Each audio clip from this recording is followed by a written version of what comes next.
கிறிஸ்து இயேசுவுக்குள் அன்பான உடன் விசுவாச பிள்ளைகளே, மீண்டும் இந்த நல்ல நாளின் காலையின் ஆசீர்வாதத்தை காணும்படி தேவ சமூகத்தில் வந்திருக்கிற நம் ஒவ்வொருவரோடும் அவருடைய கிருபை தங்கி இருப்பதாக.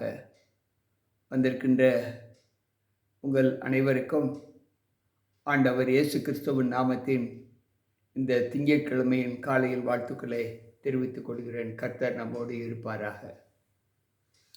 இந்த நாளிலும் 54வது சங்கீதம் 55வது சங்கீதத்தின் மகத்துவங்களை இன்றைக்கு நாம் தியானிக்கப் போகிறோம். 54வது சங்கீதம் இப்படி சொல்லுகிறது: தேவனே, உமது நாமத்தின் நிமித்தம் என்னை ரட்சித்து உமது வல்லமையினால் எனக்கு நியாயம் செய்யும்.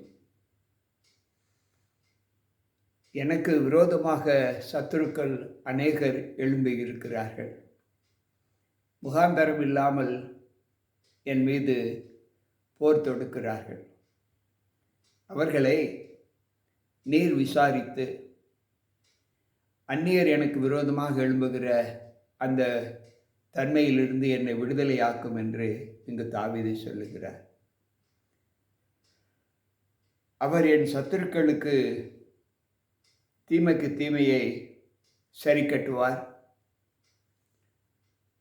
அவர் சத்தியத்தின் நிமித்தம் அவர்களை நிர்மூலமாக்கும். தேவ சமூகத்தில் நாம் கர்த்தருடைய பாதையில் நேர்மையாய் நடந்து அவருக்கு உண்மை உத்தவமாய் நம்முடைய வாழ்க்கை இருக்கும்போது, நமக்கு விரோதமாக எழும்புகிற பிள்ளைகளுடைய ஜீவிதத்திலே கர்த்தர் நமக்கு இடைப்பட்டு அவர்களிலிருந்து நம்மை பாதுகாப்பார். ஆண்டவர் இப்படி சொல்லுகிறார்: உன் வழிகள் கர்த்தருக்கு பிரியமாய் இருந்தால் உன் சத்துருக்களும் சமாதானமாகும்படி செய்வார் என்று நீதிமொழிகள் 16:7 வாசிக்கிறோம். தேவன் இப்படி நமக்கு சொல்லுகிற வார்த்தை: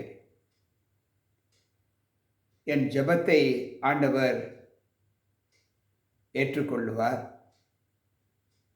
என் விண்ணப்பத்தை அவருக்கு மறைக்காமல் நான் சொல்லுவேன். எனக்கு செவி கொடுத்து எனக்கு உத்தரவு செய்கிற ஒரு அனுபவத்தை என் சத்துருக்களில் இருந்தும் என்னை விலக்கி காப்ப தேவன் என்னோடு கூட இருக்கிறார் என்று 55வது சங்கீதத்திலே அவர் சொல்லுகிறார். நான் மிகவும் வியாகுலப்படுகிறேன். துன்பங்களை தாங்க முடியாத சூழ்நிலையில் இருக்கிறேன். எனக்கு சகாயம் செய்யும். இயற்கையின் சீற்றம் எப்படி இந்த தேசத்தை பாழ்படுத்துகிறதோ அதை போல எனக்கு சத்துருக்களின் போராட்டம் என்னை நிம்மதி இல்லாத சூழ்நிலையில் என்னை ஒப்பு கொடுத்து கொண்டிருக்கிறது. அவர்கள் எப்பொழுதும் இரவும் பகலும் எனக்கு விரோதமாக எண்ணுகிற எண்ணங்கள் தான் என்னை பின்தொடர்ந்து வருகிறது. நானும் உம்மை மாத்திரம் நம்பி உமக்கு உம்முடைய வழிகளில் நடக்கிற ஒரு அனுபவத்தை பெற்றிருக்கிறேன். நீரே என் தோழனும் எனக்கு சமமான மனுஷனுமாக இருக்கிற ஒரு அனுபவத்தை நான் பார்க்கிறேன். நான் பார்க்கும்போது எனக்கு விரோதமாக செயல்பட்ட பிள்ளைகளுடைய ஜீவிதத்திலே மரணம் அவர்களை தொடர்ந்து பிடித்தது என்று வேதம் சொல்லுகிறது. ஆண்டவரே, நான் அந்தி சந்தி மத்தியான வேளைகளிலே நான் உம்மை தியானம் பண்ணி முறையிடுகிறேன். நீர் என் சத்தத்தை நிச்சயமாக கேட்பீர். திரளான கூட்டமாக கூடி என்னோடு எதிர்த்தார்கள். அவரோ எனக்கு நேரிட்ட எல்லா போரையும் நீக்கி எனக்கு சமாதானத்தை கட்டளையிட்டார். அவர் தன்னோடே சமாதானமாய் இருந்தவர்களுக்கு விரோதமாய் தன் கைகளை நீட்டி தன் உடன்படிக்கையை மீறி நடந்தார்கள். இன்றைக்கு நம்முடைய வாழ்க்கையில் நான் எவ்வளவு சமாதானத்தோடு இருக்கிறேன்? கர்த்தர் மேல் உன் பாரத்தை வைத்துவிடு. அவர் உன்னை ஆதரிப்பார். நீதிமானை ஒருபோதும் அவர் தள்ளாட ஓட்டார். இதை குறித்து பேதுரு சொல்லும்போது, அவர் உங்களை விசாரிக்கிறவரானபடியால் உங்கள் கவலைகளை எல்லாம் அவர் மீது வைத்து விடுங்கள் என்று சொல்லுகிறார். எனக்கு பிரியமான தேவ பிள்ளைகளே, இந்த சங்கீத புஸ்தகத்திலே இந்த 54, 55வது சங்கீதத்திலே நாம் கற்றுக்கொண்டது, தேவ சமூகத்தில் நாம் நேர்மையாய் நடக்கும்போது நம்முடைய வழிகளை அவர் காப்பார்.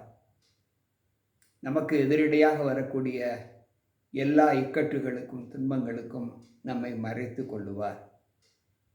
வாதை உன் கூடாரத்தை அணுகாது என்று சொல்லுகிறார். தண்ணீர் உன்மேல் புரளுவது இல்லை.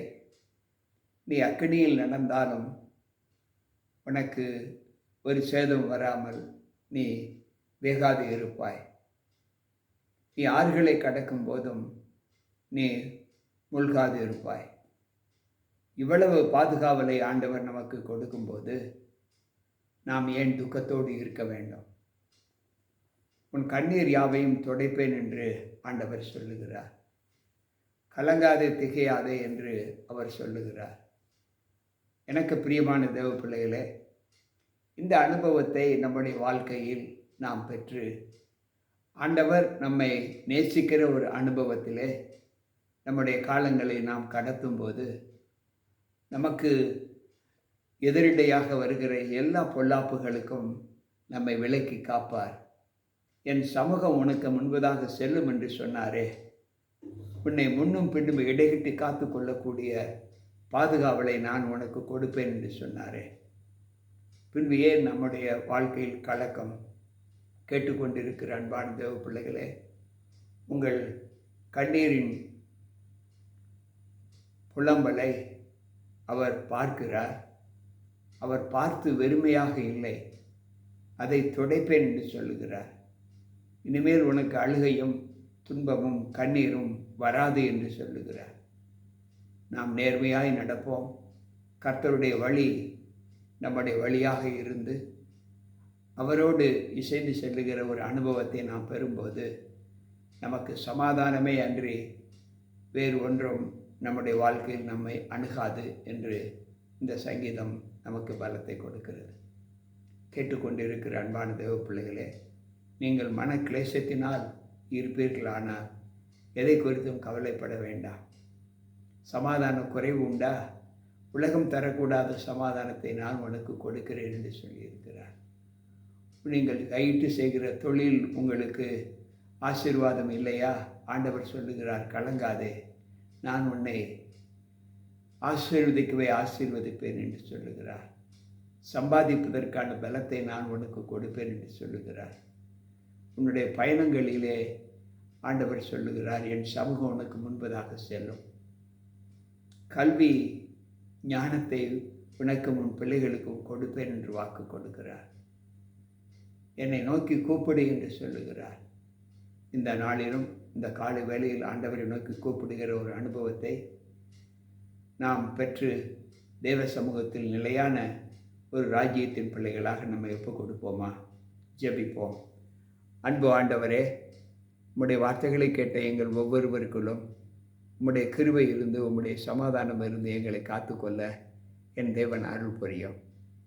கேட்ட ஒவ்வொரு பிள்ளைகளுக்கும் நல்ல சமாதான ஜீவியத்தை கொடுத்து இந்த சங்கீதத்தில் நாங்கள் கற்றுக்கொண்ட வார்த்தைகளிலே நீர் எங்களுக்கு எவ்வளவு பாதுகாவலாய் இருக்கிறீர் என்பதை அறிந்து உண்மையே நம்பி ஜீவிக்கிற ஒரு அனுபவத்தை எங்களுக்கு தாரும்.